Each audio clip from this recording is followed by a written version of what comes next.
Welcome back to Straight Talk. Addiction touches nearly every family in Oregon, and for young people caught in it, finding a way out can feel impossible.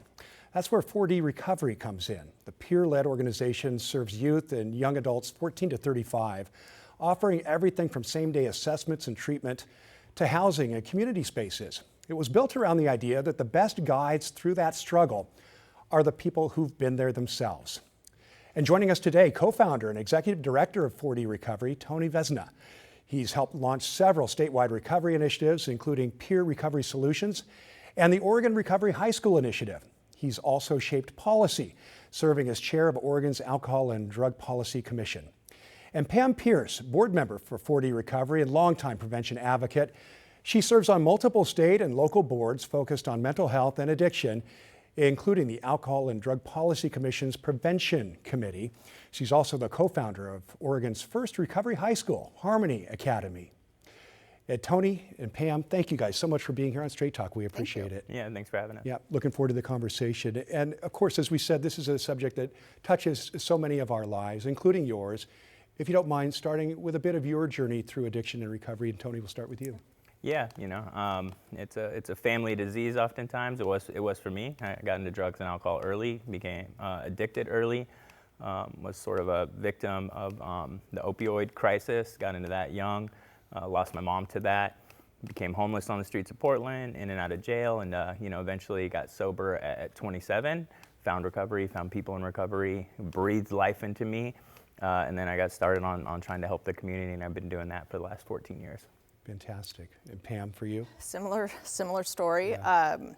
Raised in Lake Oswego.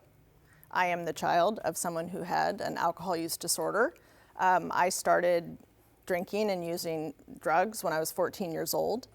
I like to share that when I graduated from high school, I won biggest partier and best dressed, and those honors almost killed me. Yeah. I got sober at 26 years old and have been in recovery for 30 years. Wow. Well, you're both living testaments to the success of recovery if you do it. Tony, your recovery included connecting early on with others, kind of trying to forge the same path.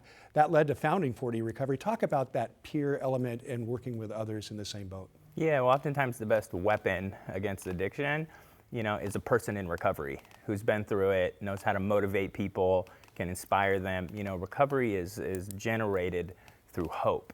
It starts with hope. A person's often hopeless in their situation, so we provide hope to people, and then that hope turns into meaning and purpose. And oftentimes people who get in recovery, they are the best people that you will ever meet, and they're just dedicated to helping others. And 4D Recovery is really based on that. Yeah, so we started off as a peer-run organization, hiring people in recovery to go out, coach other people into recovery. And then we just continue to see a need in the community and step up and fill it. And, since our inception, volunteers, I was a volunteer director at first, volunteer mentors. We've grown into a large agency, and we have locations from Vancouver, Washington, all the way down to Medford, Oregon. But the thing that we're really focused on right now is adolescents and families. Oregon ranks about 50th compared to other states in providing access to addiction mental health services for adolescents. And so we've been working very hard over the last couple of years to bring more of those services to life. Yeah, about 50th is not great, and we're going to talk more about that in a bit. But first, we need to include some bad news for 4D. Last weekend, your brand new, almost completed facility burned. Investigators looking at it as likely arson, but not targeting 4D.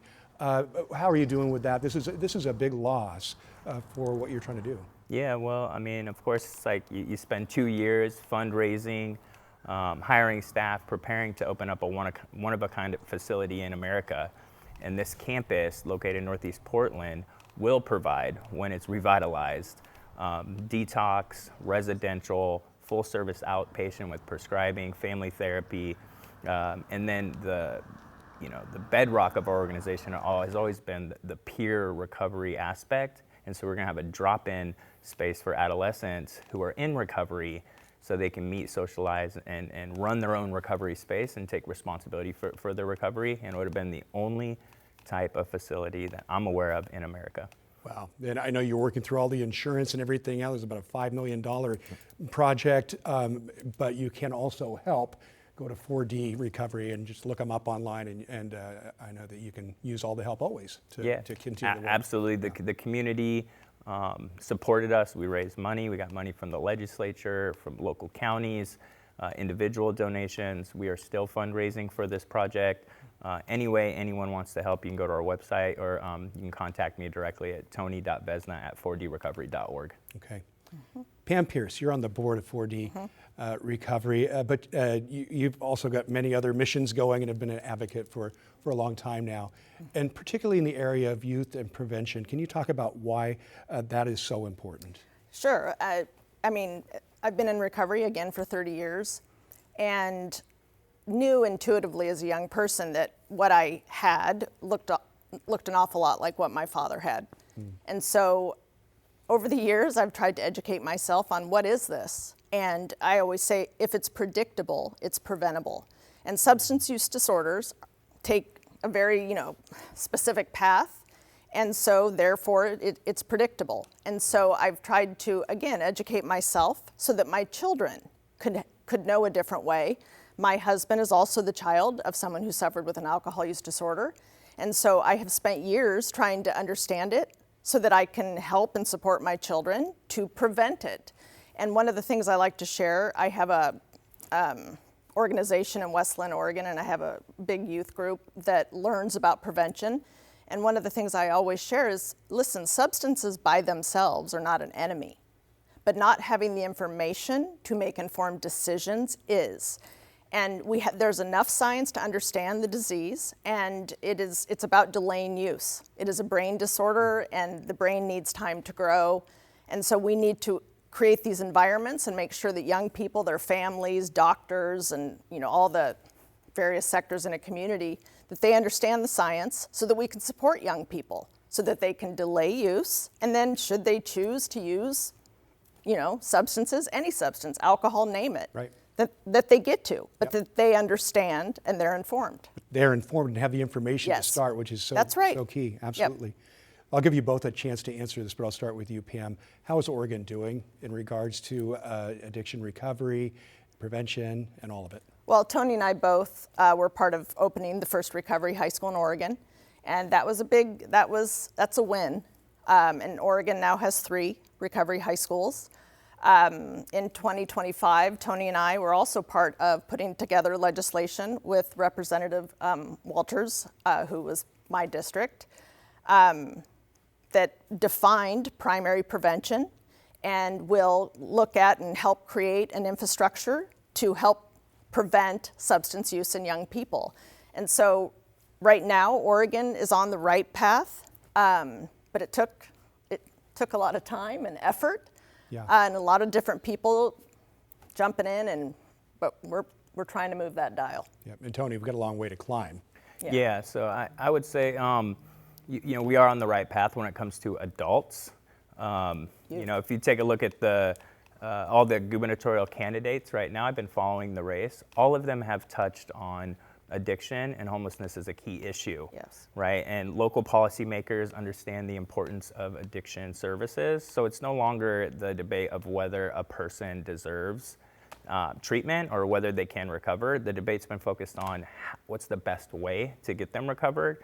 And so I'm really appreciative of that. Mm-hmm. When it comes to adolescents, we have dropped the ball. Yep. That's why we were ranked 50th. There has not been much effort over the last 7 years to put funding and resources into adolescent services.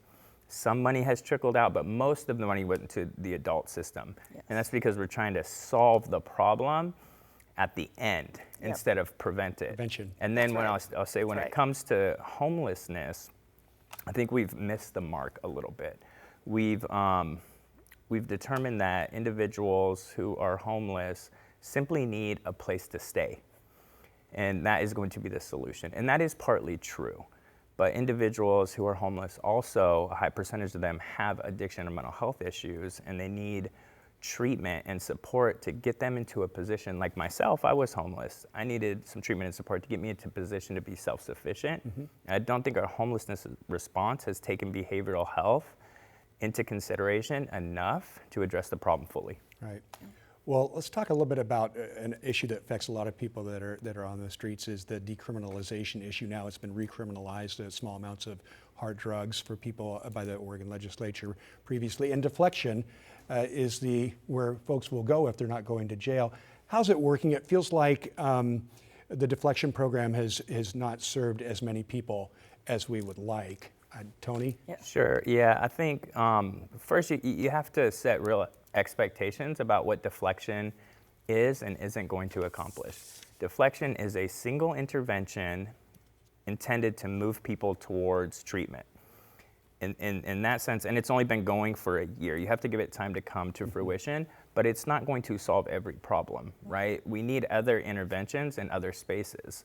We should be looking at how do we intervene in schools? Why don't we have more drug and alcohol counselors in our education system? Why aren't more of our educators educated on how to identify symptoms? Why aren't we educating parents on how to do their own interventions? You know, law enforcement plays a role in it, and I love the program, but it shouldn't be looked at as the silver bullet to solve the entire problem. We're down to about our last 90 seconds. A quick thought about that as well. Well, I was just going to say, I mean, I ended my drinking and using career with a DUI. And that is not the system that should have caught me. There were systems, my family, schools, I mean, it goes, healthcare, it goes down the line. And I agree with Tony, it's like it needs to come much sooner. Yep. And families need to be educated, the healthcare system needs to be educated, and they need to be able to talk to each other. Yeah, it seems like the biggest message here is prevention and early. Prevention. For sure. Yep. So lightning round, now I'm going to ask you, what for someone who's past the point of prevention, they're struggling with addiction, how about them? Who should they call? What should they do? Pam? I always say start with your doctor. Yeah. I mean, they should be the first line of educating you, showing you how to go navigate the system. I mean, I feel like Tony's on the news all the time. So a recovery center, you know, just walking in, having the courage to say, I need help. Yep. And Tony, if you're a young person, you're struggling with peer pressure, and our society has all these substances available, and they're struggling, what's their first move? You know, I think people who are struggling, the first thing they need to recognize is that it's not the end, right? It's the beginning. It's the beginning. And so it is okay to have a substance use disorder. It can be difficult. It's a disease. It can be treated. And your life is just beginning. And you have no idea the miracles that are waiting for you once you get over that hump. Yep. I agree. That is powerful for sure. And on that note, we're going to leave it there. Thank you. Pam and Tony, thank you guys so much for coming in and talking with us, and more information available at 4D and for folks. So thanks again. Thank you. Thanks for having us. Yep.